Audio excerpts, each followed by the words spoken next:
આજે આપણે સાબર અવાજના વ્યક્તિ વિશેષ કાર્યક્રમમાં ખૂબ જ જાણીતા એવા ગુજરાતી હિન્દી ફિલ્મોને દર્શકો સમક્ષ પ્રદર્શિત કરીને નામના મેળવેલ એવા મનોજભાઈ નથવાણી સાથે થોડી ચર્ચા કરીએ. નમસ્તે મનોજભાઈ, આજે આપણા વ્યક્તિ વિશેષ કાર્યક્રમ માટે સમય ફાળવવા બદલ આપનો આભાર.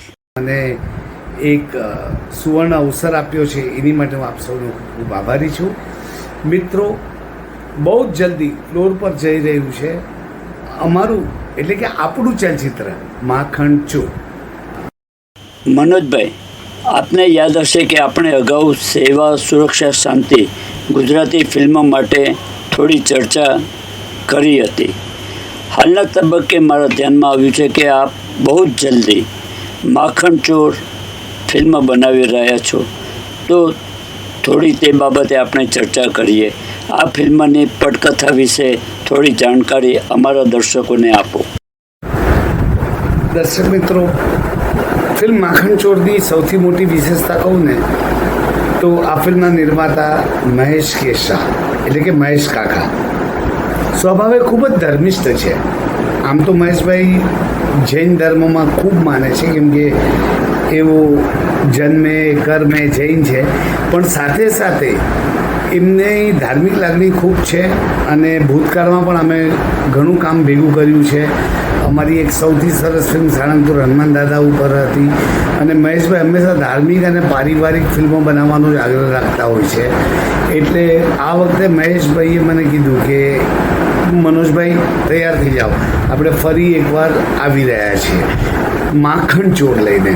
આ ટાઇટલ પણ મહેશભાઈએ જ સજેસ્ટ કરેલું મને, અને મને પણ ખૂબ ગમ્યું. અને વાર્તા વિશે આ સ્ટેજ ઉપર હું આપને નહીં જણાવું કે એક અલગ જ જાતની વાર્તા છે. મિત્રો, કાનુડાને આપણે સૌ નાનપણથી ભજીએ છીએ, પણ આ કાનુડો આપણી ભક્તિ કયા સંજોગોમાં કેવી રીતે સ્વીકારે છે ને કયા રૂપે આપણી સાથે હાજર હોય છે, એવી સરસ મજાની રસપ્રદ વ્યાજ અમે લઈને આવ્યા છે.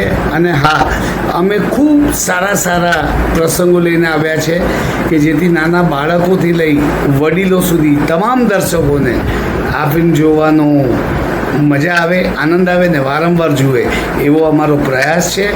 અને હું બોલું એના કરતાં માખણ ચોર બોલશે એ તમને વધારે ગમશે કે ફિલ્મમાં અમે આપણી ડે ટુ ડે લાઈફને બહુ સારી રીતે વણી લીધી છે મિત્રો.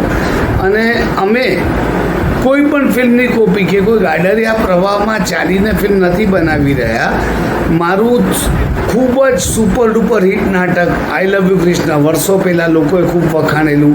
મેં પણ ગિરિરાજ ધરમસિંહજી, તિયારી શરણ, ચાલો ઉજવીએ પુરુષોત્તમ માસ એવી ઘણી ધાર્મિક ફિલ્મો, ખાસ તો સ્વામિનારાયણ સંપ્રદાયની ઓપરેશન અક્ષર પણ આપી છે, જે ફિલ્મ માટે મને સન્માનનીય આદરણીય શ્રી નરેન્દ્રભાઈ મોદીના હસ્તે એવોર્ડ પણ મળ્યા છે એ ફિલ્મ માટે. એટલે મિત્રો, માખણ ચોરમાં આપને ખૂબ આનંદ કરાવવો છે. એવું લાગે કે તમે ડાકોરમાં છો ને તમે જ બોલી રહ્યા છો, જય રણછોડ માખણ ચોર. અમે આશા રાખીએ છીએ કે માખણ ચોર એક ધાર્મિક કથાને અનુસરીને ફિલ્મ બનાવશો તો તે ખૂબ જ સુપર ડુપર બનશે, જેનું તાજું ઉદાહરણ લાલો ફિલ્મ છે.